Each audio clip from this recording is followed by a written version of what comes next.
નાની વાતમાં આપણે આજે માવદાસકૃત રસ સિંધુ ગ્રંથમાં 18મો અને 19મા પાના નંબર ઉપર પ્રસંગ છે ભગવદીની સામગ્રીનો અંગીકાર. 18મા અને 19મા પાના નંબર પર છે એ પ્રસંગ આપણે વાંચીએ. એક રાજા છે અને ક્યાંક ભોજન કરવા જાય છે. ત્યાં ભાત ભાતની ઉત્તમ સામગ્રી તથા પકવાન પીરસવામાં આવે છે. ત્યાં રાજાને કોઈ બીજો અજાણ્યો સાર વસ્તુ મૂકે છે. રાજા ભોજન કરે પણ રુચિ લાગે નહીં.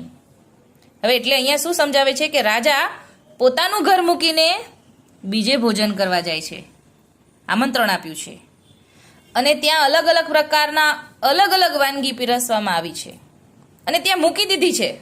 રાજા ભોજન કરે પણ રુચિ લાગતી નથી. પોતાના હાથે લઈને ભોજન કરે છે પણ રૂચતું નથી. તો રૂચા કેમ લાગે? હવે રૂચા કેવી રીતે રુચિ થાય? તો કે છે કે રાજાને વાલી સ્ત્રી ઘણું જ સુંદર અને ગુણવંતી છે, ઘણું જ ચતુર છે. એ સ્ત્રી જ્યારે રાજાને સામગ્રી મેલે ત્યારે ઘણું મોદ સાથે ભોજન કરે છે, કેમેય અઘાતો નથી. તેવી જ રીતે ભગવદીય ઠાકોરજીને ઘણું વાલા છે. તે માટે ભગવદી દ્વારા એ ઠાકોરજી રસને અનુભવે છે. તે ઘણું મીઠો લાગે છે. પોતે તે ભગવદીના રસમાંથી અઘાતા નથી. તે ઘણું સુખ લાગે. એટલે આટલા ઉદાહરણમાંથી સમજાવે છે શું કે ઠાકોરજી ગોલોકધામમાંથી આપણા ઘરે પધાર્યા છે. હવે આપણે એમને વસ્તુ મૂકી દઈએ, સામગ્રી પધરાવી દઈએ, મનોહાર નથી કરતા, ભગવદીની કાની નથી આપતા, ભાવ સાથે આપણે કાની નથી આપી રહ્યા, તો ઠાકોરજીને રુચિ ન લાગે. પણ જ્યારે ભગવદીની કાની હોય અને પછી ભગવદી ઠાકોરજીને આરોગાવે, મનોહાર કરે. આપણે થોડા સમય પહેલા મનોહારવાળો ફોટો મોકલ્યો હતો ગ્રુપમાં, નાની વાત નીચે, કે રાજ પંચ ભગવદીની વડાઈએ કેટલું બધું મનોહાર લખ્યું છે. એ બધા જ મનોહારથી ભગવદીઓ ઠાકોરજીને આરોગાવે ત્યારે ઠાકોરજી એમના રસને એમના ભાવ સાથે આરોગે છે, તો રુચિ લાગે. એમ આપણે આમાં સમજ્યા.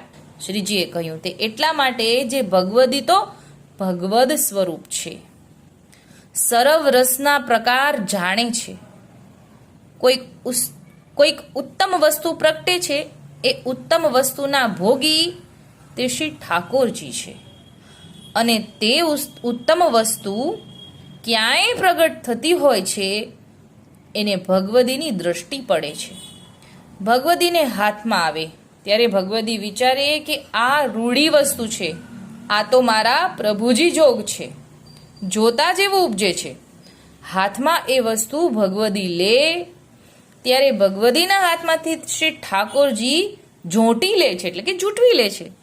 સમર્પતા સુધી ખમી નથી શકતા, કેમ કે ભગવદીએ જ્યારે જોયું ને ત્યારથી જ ઠાકોરજીને સમર્પણ કરી દીધું. પછી ઠાકોરજી ઉતાવળા થાય છે એવો ભાવ અહીંયા બતાવે છે. જો ભગવદી એ ગ્રહી છે એટલા માટે ભગવત સ્વરૂપને અદ્ભુત વહાલ ઉપજે છે. તે વહાલ તો ઉપજે જો ભગવદી હોય તો, અને સ્વાર્થ હોય તો શ્રી ઠાકોરજી સામુય ન જોઈ. સમસ્ત વૈષ્ણવને પોતાનો પ્રકાર જાણવા કાજે જે ઉત્તમ વસ્તુના ભોગી તો ઠાકોરજી છે. અને ઉત્તમ વસ્તુ ક્યાંય પ્રગટ થઈ હોય તો ભગવદી દ્વારા જ ભગવદીના હાથે જ ઠાકોરજી અંગીકાર કરે છે. એ વિચાર ઘણો ઊંડો છે. માટે હવે બાળકનું દૃષ્ટાંત આપે છે કે જેમ ખાવાની કોઈક વસ્તુ ઉત્તમ છે, કોઈકને ઘેર છે, અને કોઈક સ્ત્રીએ બાળકને તેડ્યું હોય, ત્યારે બાળકનું મન તે વસ્તુ ઉપર લેવા થાય ત્યારે પોતાની માતા પાસે માગે, પણ જઈને બાળક પોતે ન લઈ લે અને કદાપી વસ્તુનો ધણી આપે, ઘણી ભાતે કરીને બાળકને આપવા જાય ત્યારે બાળક પોતાની માતા સામું જોવે છે. બાળકને હાથમાં પણ આપવા જાય ત્યારે બાળક તો હાથ ચોરીને સંતાડી દે છે પણ લે નહીં.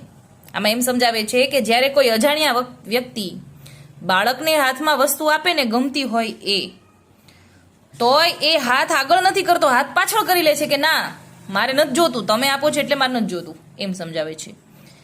પછી તે વસ્તુ માતાના હાથમાં આવે એટલે બાળક જોટી લે છે, એટલે કે ચૂંટવી લે છે, ઘણું પ્રસન્ન થાય છે, આનંદે હસી કરીને લે છે. તે માટે ભગવદી તાદર્શી હોય છે, ઘણું ઉત્તમ હોય છે. તેના હાથમાં જે ઉત્તમ સામગ્રી ગ્રહે તે સર્વથા ઠાકોરજી જોટીને આરોગે છે. તે દ્રષ્ટાંત વૈષ્ણવને સમજવું. જેને ભગવદીની કૃપા હોય તે સમજશે. તે માટે શ્રીજીને બાળકની ઉપમા દીધી છે.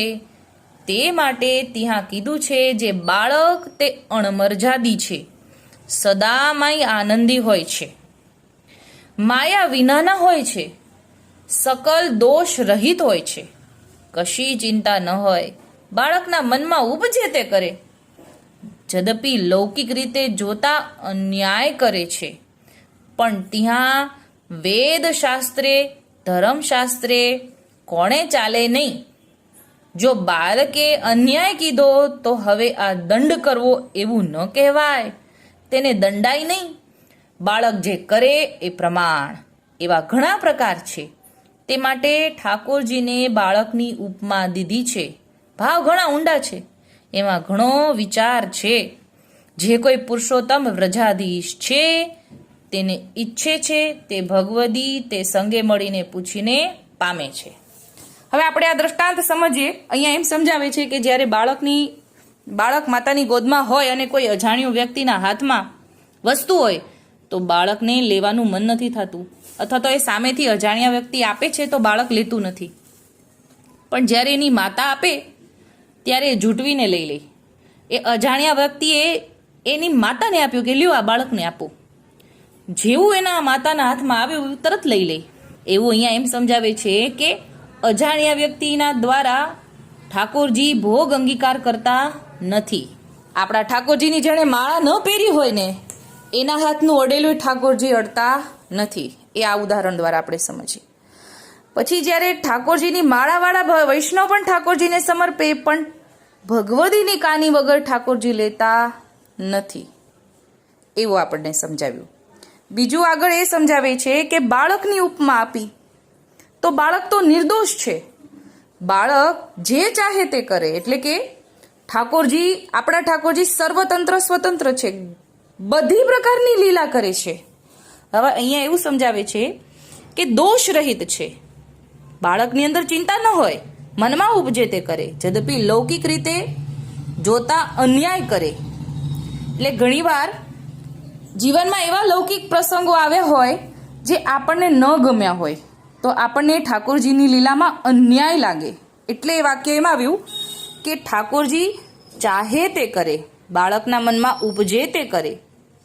લૌકિક રીતે જોતા અન્યાય કરે, પણ ત્યાં વેદ શાસ્ત્ર ધર્મશાસ્ત્ર કોણે ચાલે નહીં. એટલે કે ઠાકોરજી તો કાંઈ વેદથી બંધાયેલા નથી.